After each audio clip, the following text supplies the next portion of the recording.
Hello, everyone, and welcome back to another episode here at The Damage Report, where I will be regrettably broadcasting from my studio because I'm a little bit sick, COVID negative. Let's not start any conspiracy theories, but I don't want to give anyone at the studio a cold any more than I'd want them to give them COVID-19. So here we are, and who we are is me, Johnny Rolla, and Dan Evans, who joins me once again. Dan, how's it going? Great to be with you, John. Also from my home studio, which makes things very convenient for both of us, honestly. It is. You're all probably familiar with Dan for all that he's done with TYT over the years, but also he's basically everywhere now on the podcast. You get him in videos. He's all over the TikTok. You want to tell people what you've been working on recently?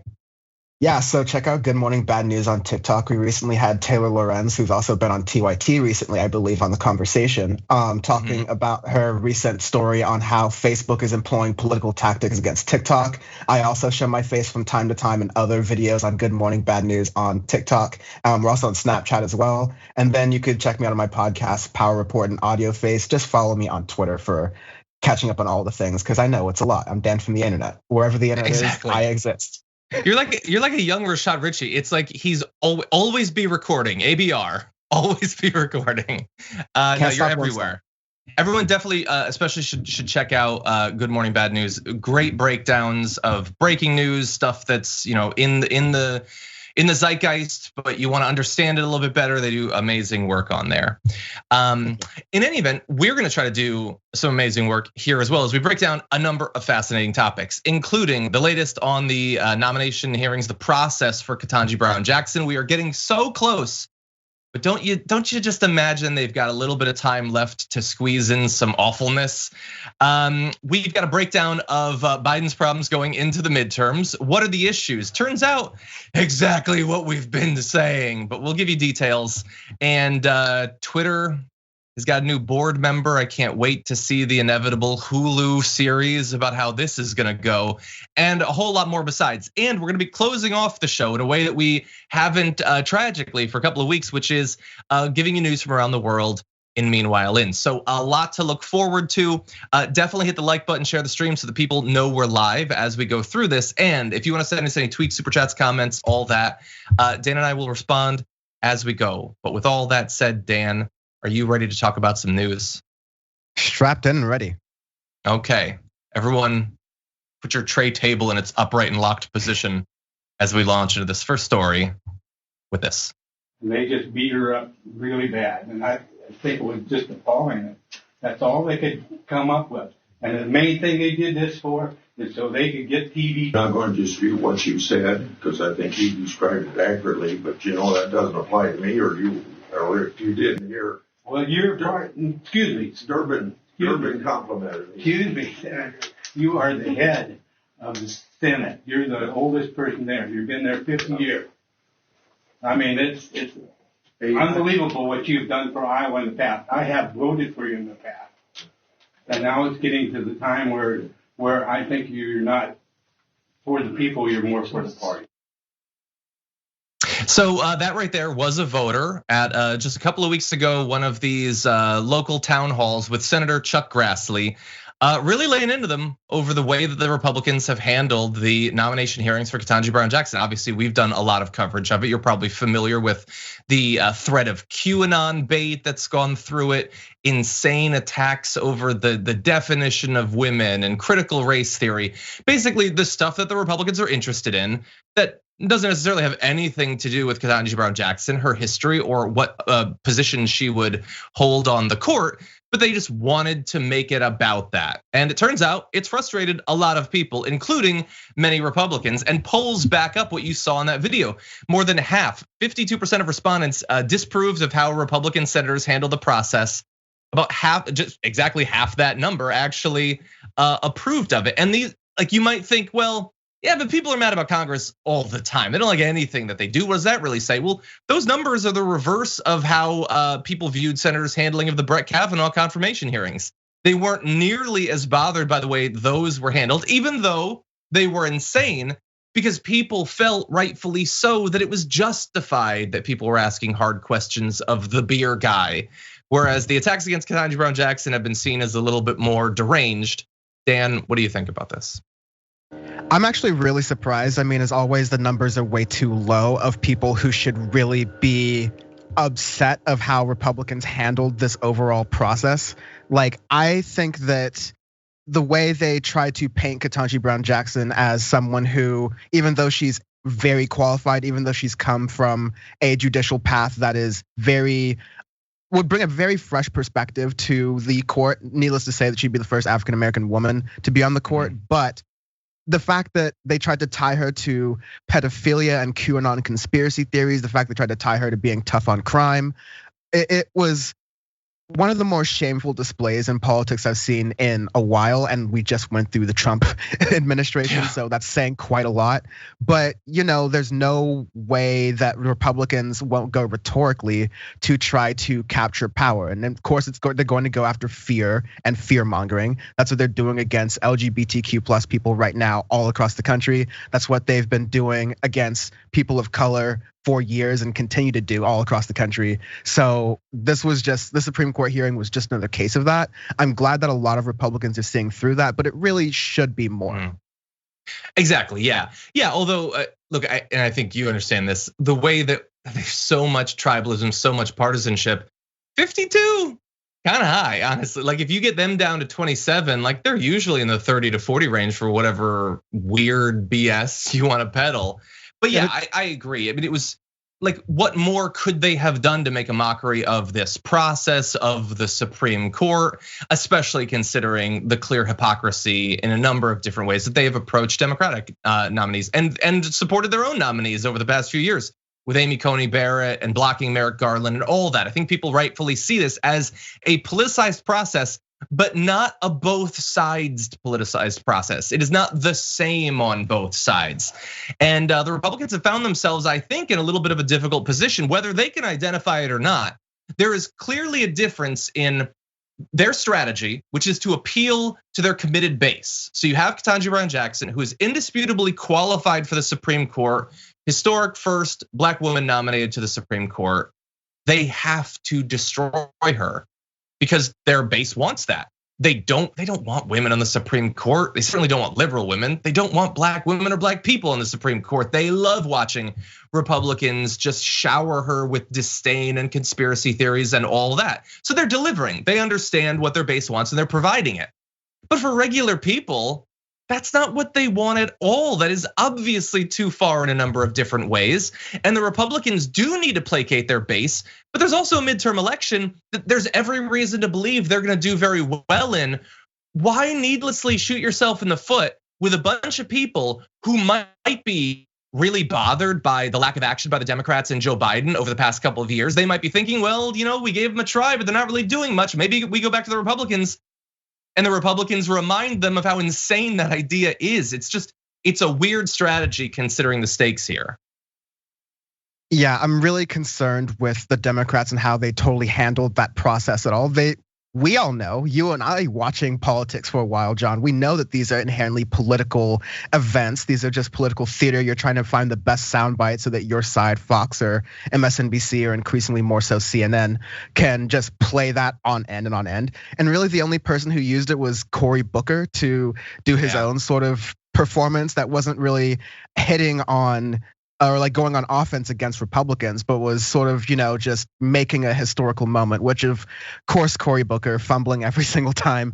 But overall, I'm really concerned with how things look for the midterm elections, especially. Democrats need to, I think Joe Biden is going to say, look, I promised a Black woman would be on the Supreme Court and I did that. Enough, right? Mm-hmm. And it's gonna be one of those you ain't Black moments for a lot of African Americans, because as we'll get into in other stories in the future, there are so many other things that Black people are concerned about that having a Supreme Court justice, it's like we've had it with the sort of, I guess, we've had it with just the performative social justice politics. We need actual things that will help people.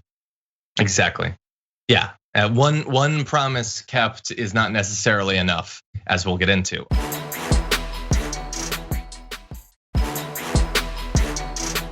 But I want to move into another aspect of this because, as I said, there's still room for some awfulness. There's still time. Let's jump into this video. We live in America today where your ideology is held against you if you're a conservative, and when you're a liberal, we're supposed to embrace everything about you and not ask hard questions. That's not the world we're going to live in. And I'll say this, if we get back the Senate and we're in charge of this body, and there's judicial openings, we will talk to our colleagues on the other side, but if we're in charge, she would not have been before this committee. You would have had somebody more moderate than this.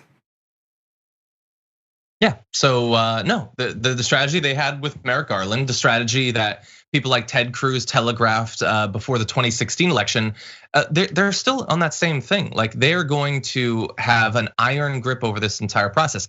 He sort of at least tries to seem a little bit more reasonable by implying that a more moderate candidate could make it on. But we know the vast majority of Republicans would never allow even that. So just a reminder of the stakes with the midterms. If the Senate does go to the Republicans, it doesn't matter if Clarence Thomas keels over the next day.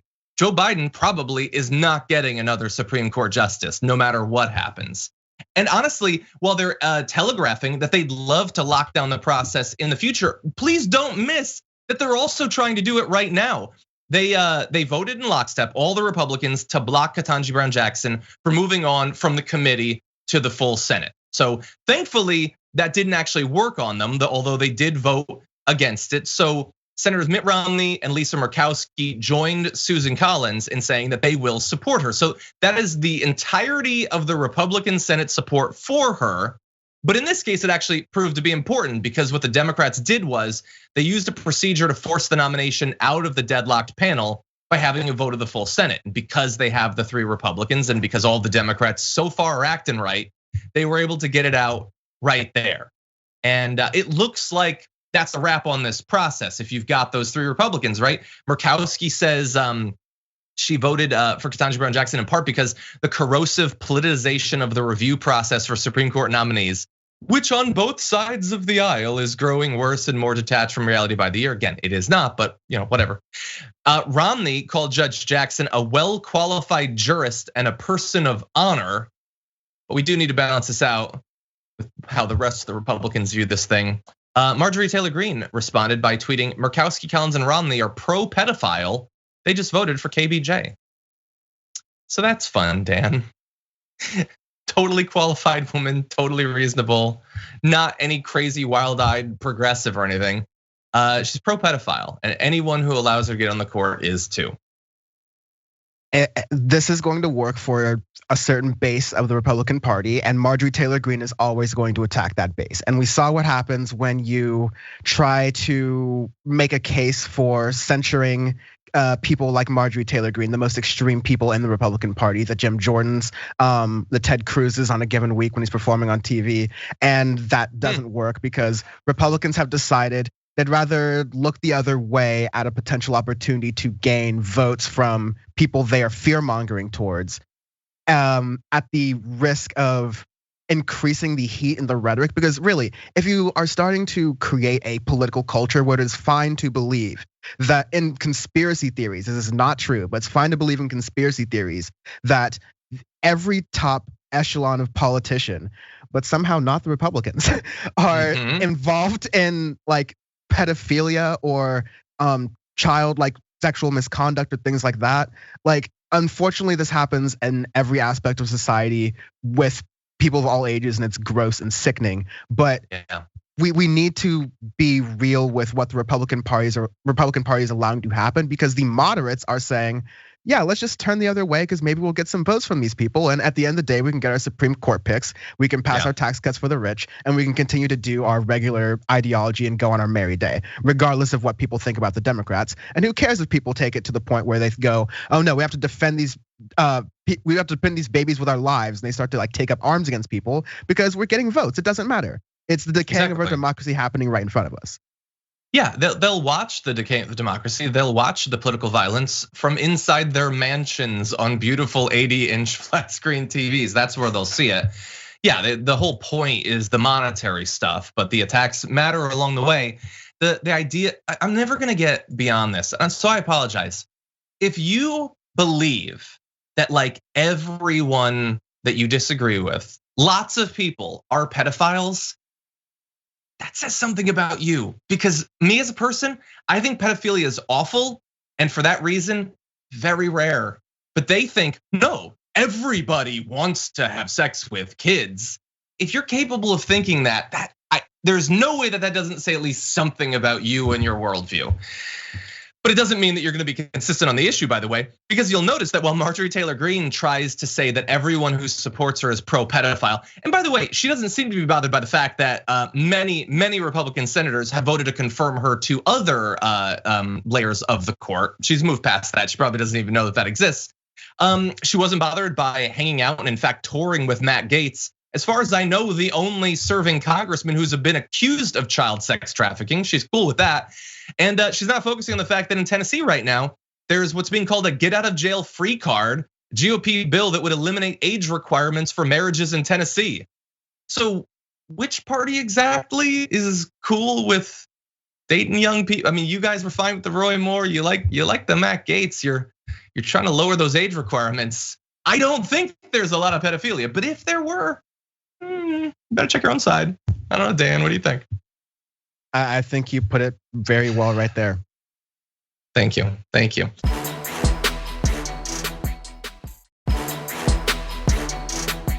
I'm very excited to move into a topic that Dan actually suggested himself, and it's a great one. We're gonna start off though with this video. His approval rating when he came into office last year, he was around 60% and even more, and now he's around 40% and sometimes less. Who does he blame now? Putin, Trump, or you?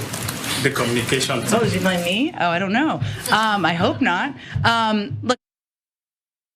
So I don't know if that comment was like meant to be a joke or whatever, but like the idea that Joe Biden's overall approval rating, that the Democrats' overall approval rating has dropped for any of those reasons, just because of Vladimir Putin, or the most comical one perhaps, just because of Jen Psaki. Like that shows such an unserious approach and a lack of respect, honestly, for the voters to think that they would be duped into turning on a politician just because they didn't like a spokesperson.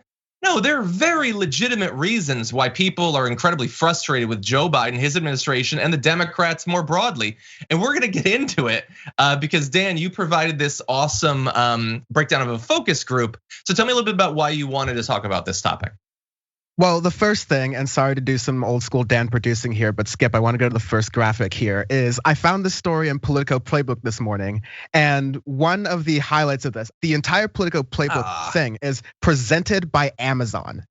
Unfortunately, just take into the entire context that Politico is providing this and Amazon is creating advertising for this. And keep in mind, Amazon is in the world of union busting and trying to prevent people like Christian Smalls from having a voice in their workforce. But the funny thing about this is you're finally confronted with a situation where Democrats in the Beltway, inside of their bubble, like John was saying, have to realize that, oh no, there are actual reasons, material reasons that people don't like the Democratic Party. And it has nothing to do with whatever's going on in Ukraine. In fact, as you'll show, people are not really caring about that. What people are more interested in are material issues. The fact that the cost of food and gas is going up. Sometimes people blame the administration, sometimes they don't. People are tired and cynical of politics overall, and they believe that Joe Biden has failed to deliver on promises. Things that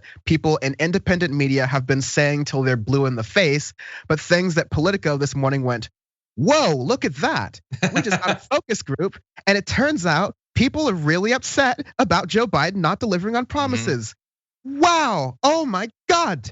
It's like, please go into it. We've crunched the numbers and it looks like people want politicians to deliver. And honestly, I don't know what to do with this information. So, but let's make sure as we dive into this that you do not miss that Dan is right. We've been identifying this, but let's also be clear. We warned them about this way before they did it. They didn't have to do this. We warned pre-Biden administration that this was likely to be the path that they went down. And so if we were gonna be stuck with Biden, let's at least try to avoid this incredibly unsurprising outcome.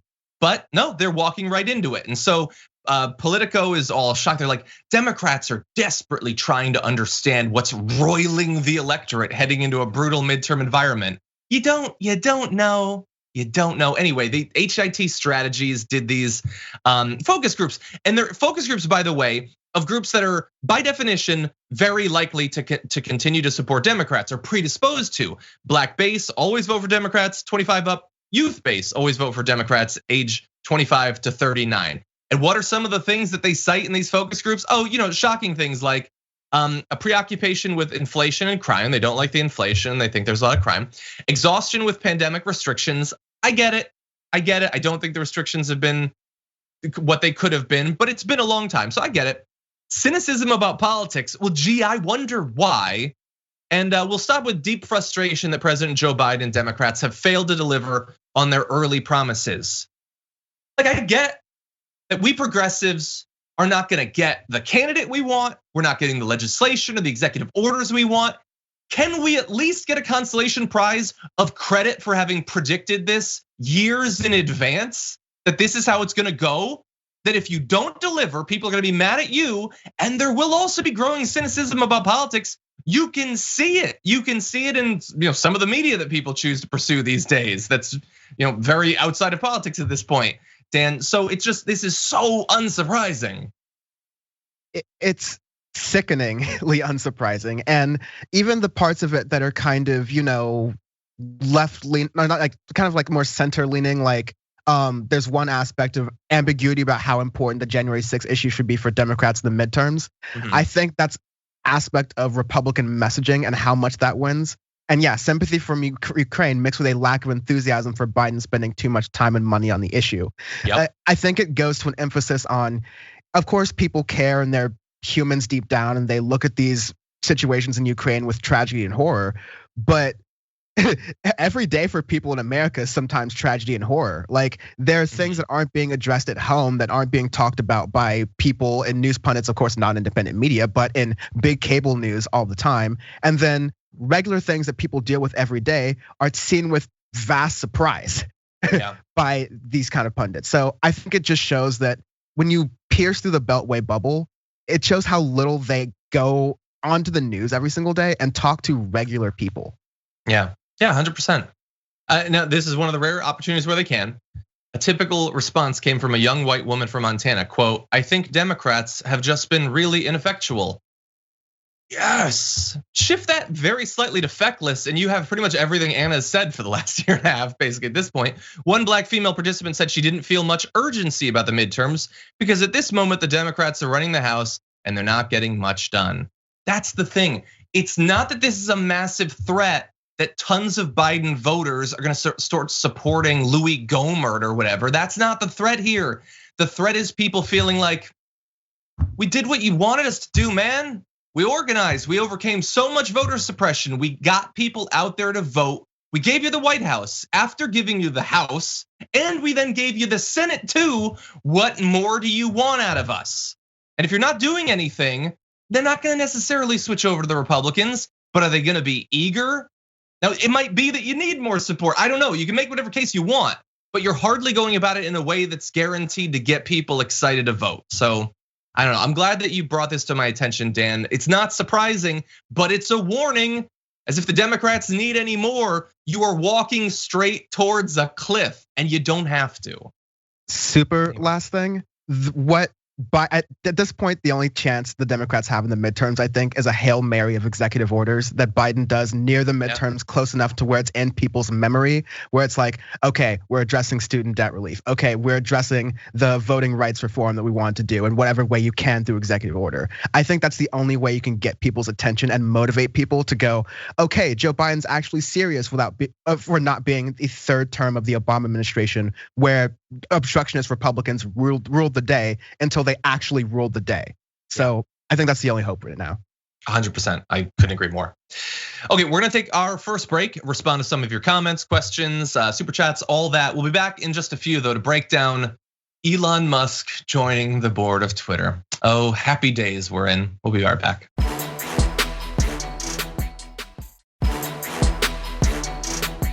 Okay, everybody, oh geez, we're gonna jump into this. Everyone, I need you to prepare yourself. Okay, let's do it.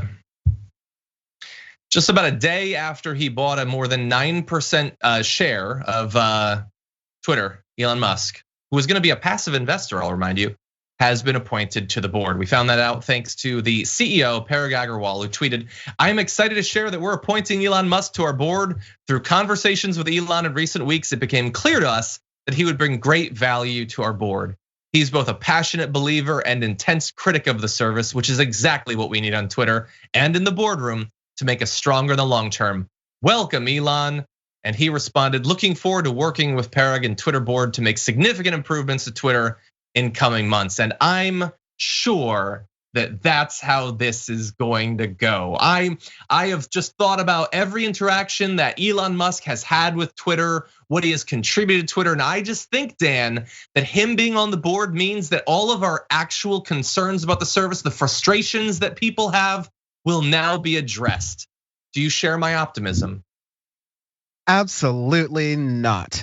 I can't even pretend to be cynical or joke about this. This is definitely concerning. There's a reason, there's this little silver lining that you have as a graphic at the end, so I'll wait for that. But to begin with, I'll say that from a little bit of the rumblings I've heard, the people who work at Twitter are not pleased with the fact that Elon Musk, who is a controversial figure to say the least, who postures as being this altruistic billionaire, but in reality is really just in for capitalist exploitation for himself. I think just to come up top of my head, and full disclosure, my headline tweet on Twitter is the time I tweeted to Elon Musk, "How long till Elon Musk gets the guillotine?" and actually responded. So I don't really love the guy, but he just recently, there's that instance where Tesla had routine racism at one of its factories.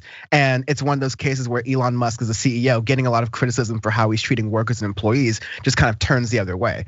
So another instance where Elon Musk ignores the wishes of workers, that's gonna be very important for the guy who's trying to colonize Mars. But definitely.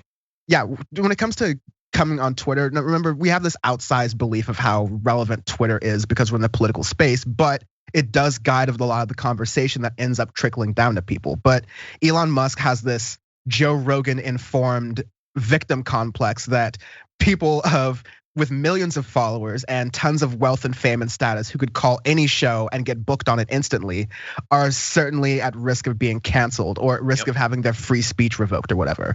All these things about shadow banning and whatever. Maybe there's a silver lining in that Elon Musk is, an engineer-minded person and works at these companies. And maybe if someone sits him down and goes, "Okay, you're not in charge of this company, so you can't call the shots, first of all. Second of all, these are the reasons why shadow banning is a little bit overblown, or why your Twitter would be a lot worse if we didn't automatically filter these certain things." And yeah, we don't always get it right. Lord knows Twitter does not always get it right. But a lot of these different things are a little bit more complicated than an outsider might believe. Maybe Elon Musk would get that. Also, Elon Musk is a hard-headed jackass, so I doubt it. Yeah, 100%. And he's also perfectly willing to lie. Like he could just begin tweeting, "Yeah, no, they told me they shadow ban conservatives," and you'd think, well, why would he lie about that? Because Elon Musk, despite being a famous person and the wealthiest person on the planet, every second of every day he is desperately thirsty to be more relevant, to have more people love him, and to be showered with more wealth. He is maybe eclipsing Trump. He is horny to be bigger than he is. So you don't think that he would lie about that? You don't think he'd use his position? That's how he's used Twitter from the very beginning. He runs in plain view pump and dump schemes on cryptocurrency on social media. He doxes journalists. This is already what he's done, and he has almost never faced any consequences for the way he's manipulated Twitter illegally to benefit himself financially. What do you think? There are gonna be more consequences now? He's now even more immune. He can do anything he wants, and conservatives will be reassured that they too will be free to do whatever they want with him as their champion on the inside, breaking the terms of service, endangering people's lives, endangering journalists' lives. That's what this is really about. And so why wouldn't Republicans be excited about it? As they are, as you'll see in this clip. That Elon Musk is a conservative per se, it's that he's a free thinker. Right. And that's what used to be, Twitter used to be an open field of free thought. Right. Wondered, she's former Treasury official, friend of this show. She wondered if Elon Musk would help unfreeze Donald Trump's account, given the fact that if you really want all the opinions out there, she argues, you probably should let the former president come back to Twitter. We'll see. We'll see. It's very exciting, though, for people who are sick of all the censorship. You're right, but the left has determined that speech is violence. You know, that's their argument on so many of these things. So if he attempted to bring Donald Trump back, which he should, the target gets even bigger on his back. But so really fast, and I'm gonna try to keep this brief because I can see one or two people in the chat being like, why are you against Elon Musk? Because he's pro free speech. I'm going to beg you to please think at least more than like 1 micron deep into these topics. Just because they say they're pro free speech doesn't mean that they are. As I said, the guy doxes journalists who report factual information about him. Do you think he's pro free speech? Them right there, they're saying he's just a free thinker. He just likes free speech. How many books have they encouraged to be banned recently? How many words, phrases have they said you can't say in schools? How many, they're trying to cancel Disney literally as we speak. Could you please not buy lock, stock, and barrel into all of the framing that they've done around this issue? They are not pro free speech. They are pro their censorship and very much in favor of getting away with saying insane things. That's it. They want to be defended. They're not defending values. They're defending their own interests. That's it. And this should not need to be explained. It is all abundantly clear. Final thoughts, Dan? If I could really fast, I want to get to the graphic that kind of goes into the details about whether or not Elon Musk, or what he can do while he has this agreement with, he's on the board, right? Because basically it'll let you know that the worry right there, yeah. The second paragraph basically, it's a bunch of economic, like legal jargon, but basically says he can't be an activist investor, so to speak, even for like 90 days thereafter. He's not allowed to either by himself or as a member of a group try to do if you're a fan of HBO Succession, try to do a hostile takeover in that sense. So I don't get any conspiracy theories of, Elon Musk is gonna try to take over Twitter from the inside. But one of the most prolific, wildest tweeters and a very dangerous billionaire mogul in society right now, who is doing exploitation all over the world through his companies under the guise of climate change and saving the world, we should keep in mind that he has his thumb on the scales of Twitter, which, while I think it's overblown by a lot of right wingers, is an important way for people who don't have a major platform to get their voices heard. I always say cancel culture isn't an attack against freedom from speech. It's actually an opportunity for people who usually don't see the consequences for their actions or hear criticism at all, the very least, to have to confront that. And a lot of times it's terrible and begets awful harassment. Twitter needs to do a better job of that. Elon Musk is not going to be your guy to fix that. Exactly. Yeah, none of them are. Nobody has more access to publicity, to opportunities than the people who claim loudly, shriekingly that they have been canceled. And he is a big part of that. You want freedom of speech? Credit the people whose memes you steal on Twitter, Elon Musk. How about that? How about you credit them? What about their speech? They made the meme, you just steal it for virtual likes. It's all so childish. Anyway, let's move into something. At least Elon Musk should start stealing memes that were like from newer than 6 years ago. Like no more Doge stuff. Like, come on, please. No, he is one of the cringiest people on the literal planet, and it's going to be my lifelong quest to get people to acknowledge that.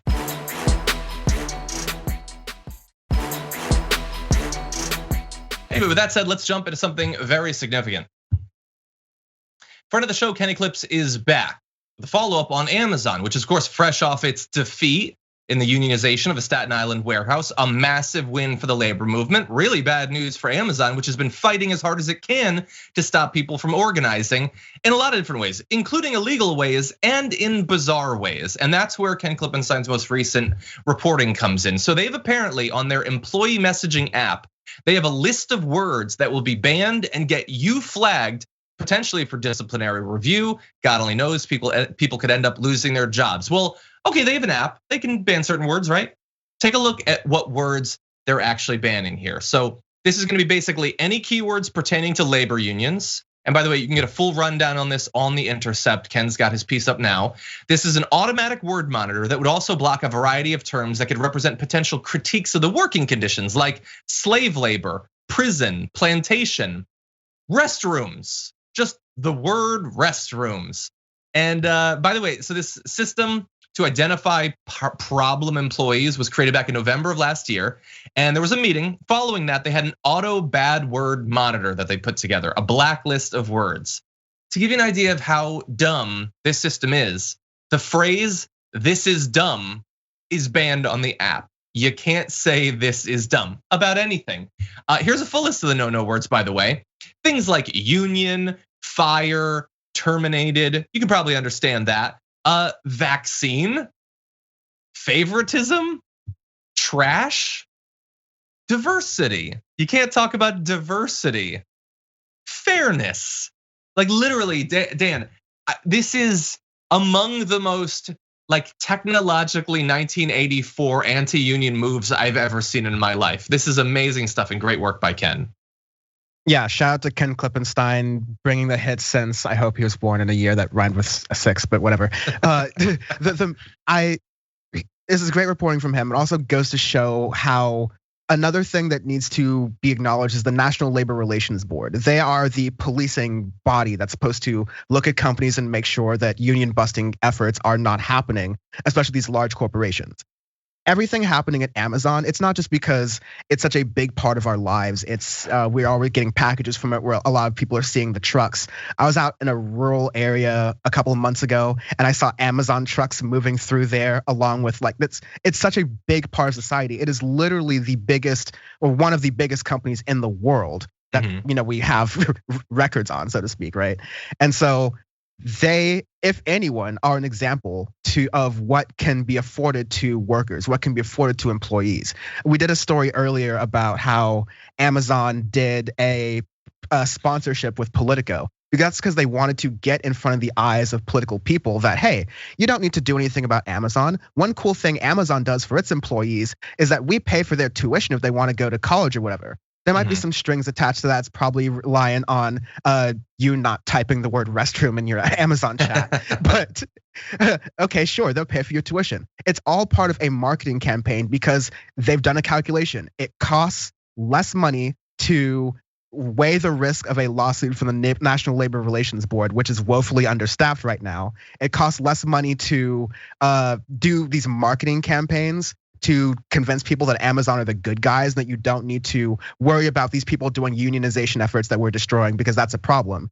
It costs less money to do those things than it does to treat workers with respect, to make it so you don't have Amazon employees falling out during hard shifts, working these wild shifts, having to face catching COVID-19 because people want their groceries delivered in 3 hours. These are things that Amazon has made a calculation that it's better to treat their workers almost like chattel than it is to just be like, treat them better. And that's pretty much that. I'm so annoyed with this story. Yeah, 100%. I mean, they spend millions of dollars trying to stop unionization. They illegally confiscate union literature. They throw up look at all of what happened, obviously in Bessemer, where they try to manipulate the vote and all that. And now this too. By the way, related note: the last episode of John Oliver on this Sunday was on trucking, and there was a good bit on Amazon there. Many people don't understand exactly how Amazon deliveries work. It's not how you've been led to believe.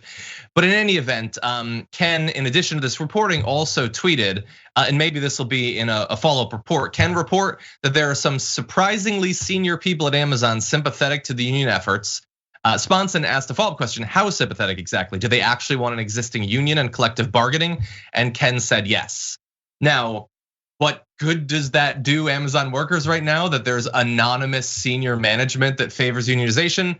Not a lot of good necessarily. Doesn't seem to stop Amazon from trying to absolutely destroy unionization, but maybe it could pay dividends in the future. We'll have to see. In any event, we're gonna take our second break. When we come back, the Don't Say Gay bill has a surprise supporter. We'll break it down after this.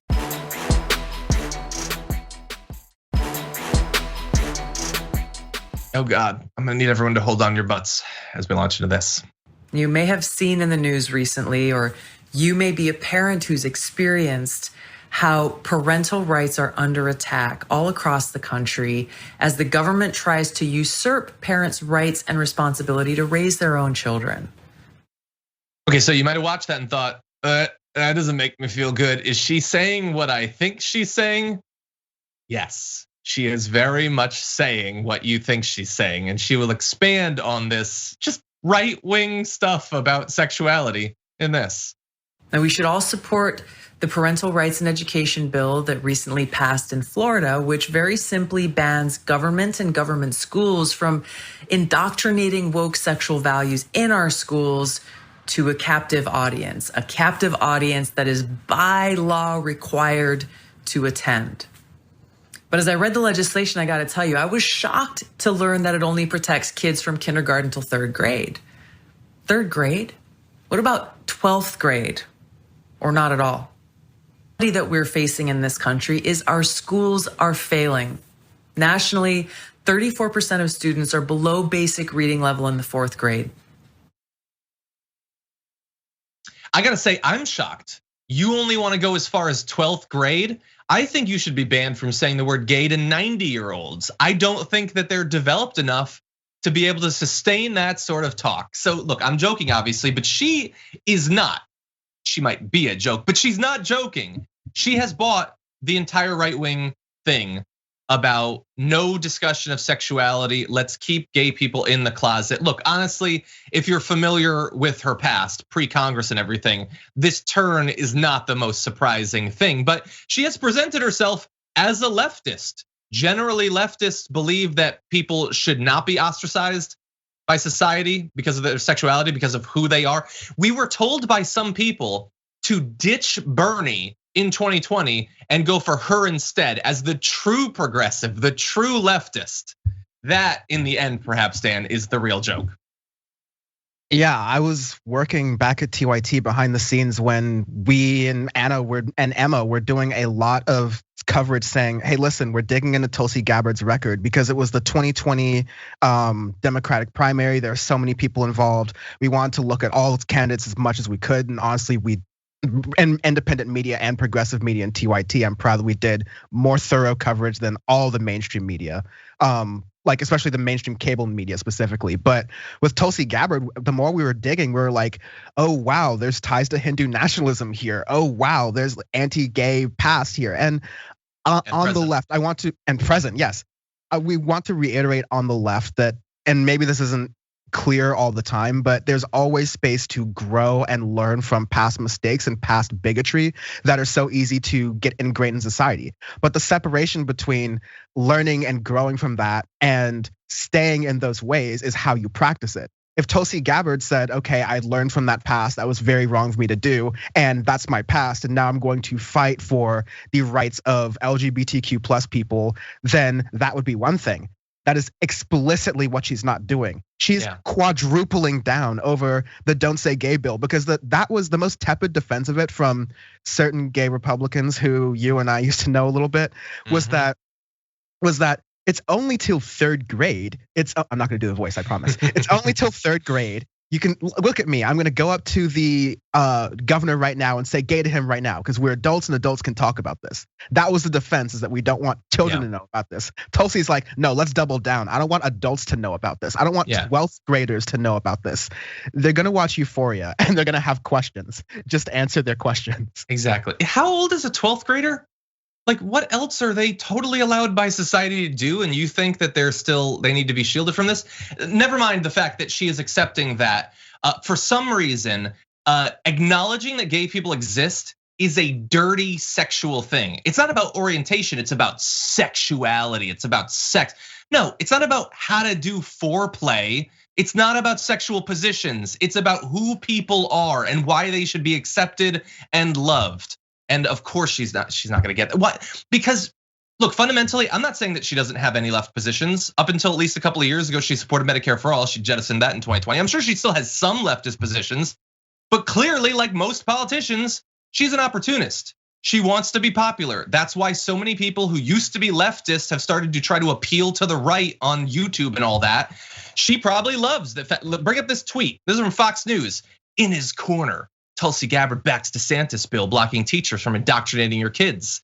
She loves it because that translates into appearances on Fox News and maybe a show on Fox News. Prove me wrong. I have no bias against Tulsi Gabbard. I used to like her. Stop saying right-wing stuff. Stop accepting their narrative. Stop pushing xenophobia and hatred. If you want to be a leftist, be an actual leftist. Tulsi, let me put this in a phrase you can understand. What's happening against the LGBTQ community is a regime change war. You're against regime change wars, right? Stop occupying this community. Anyway, with that said, we got to get in this last topic. So we're going to move to the E block. So we're not doing that next video. Maybe we can bring back tomorrow. And whenever you're ready, we can launch into this first video in E. I prevented the greater sage grouse from being listed as an endangered species. Now, this is a common bird that really hinders a lot of what we try to do when we want to use our rich resources here in Colorado, when we want to actively manage our lands. And it's really unfortunate when something like a common bird gets in the way. This bird is legal to hunt in other states, but not in Colorado. It's kind of like what we've been seeing on the national news. When a common athlete decides he feels pretty and wants to be a girl, then he can go and beat girls and win national championships. But I digress. Okay, so we're gonna return to the disgusting transphobia there about boys feeling pretty or whatever. She claimed that you don't need to protect the sage grouse because it is just a common bird. And that's where I'm gonna disagree with you, Lauren Boebert. Bring up this picture. I want you to look at this picture and you tell me that's just a common bird. If that bird feels pretty, it's because that bird is pretty. That bird is glorious. Take a look at the head on. You don't want to stare at this for too long because your brain can't comprehend that tail. But anyway, no, look, there's a lot of issues with what you just saw there, starting with the sage grouse, which is actually threatened. They're a keystone species, by the way, and conserving sage grouse benefits a host of other species like pronghorn, elk, mule deer, native trout, pygmy rabbit, and nearly 200 migratory and resident bird species.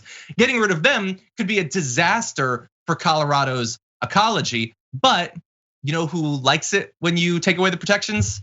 Fossil fuel companies who want to drill and they want to mine. And if the protections were there, they might not be able to do that. And so that is why she's actually trying to stop the greater sage grouse from being protected. And along the way, she decides, Dan, to transition from talking about hunting birds to high school trans athletes. I'm sure totally unintentional transition from violent imagery to talking about trans athletes.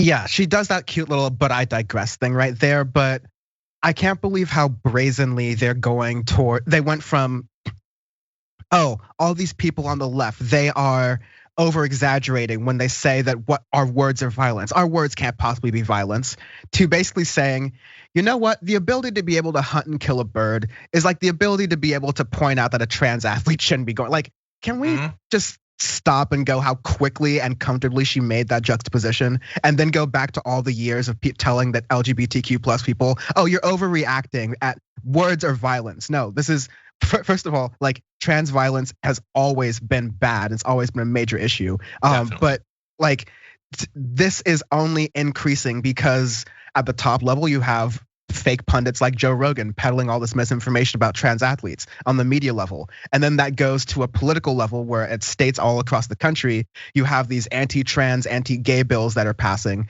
Just when you thought, oh, Joe Biden and Obama fixed all of that stuff, and now we live in this wonderful country where we paint pride flags on sidewalks everywhere.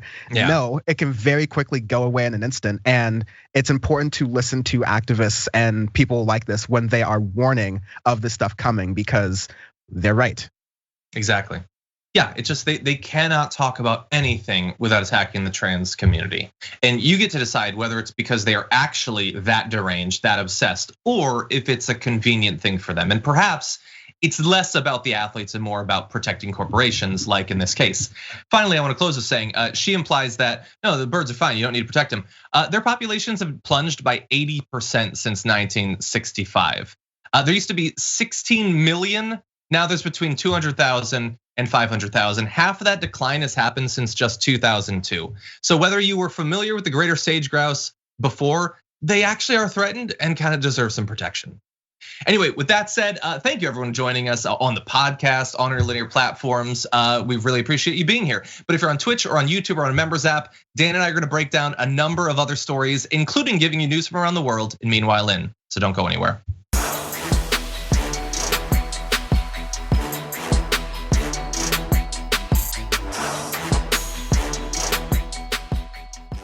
Thanks for listening to the full episode of The Damage Report. Support our work, listen ad-free, access members-only bonus content, and more by subscribing to Apple Podcasts at apple.co/TYT. I'm your host, John Adarola. I'll see you soon.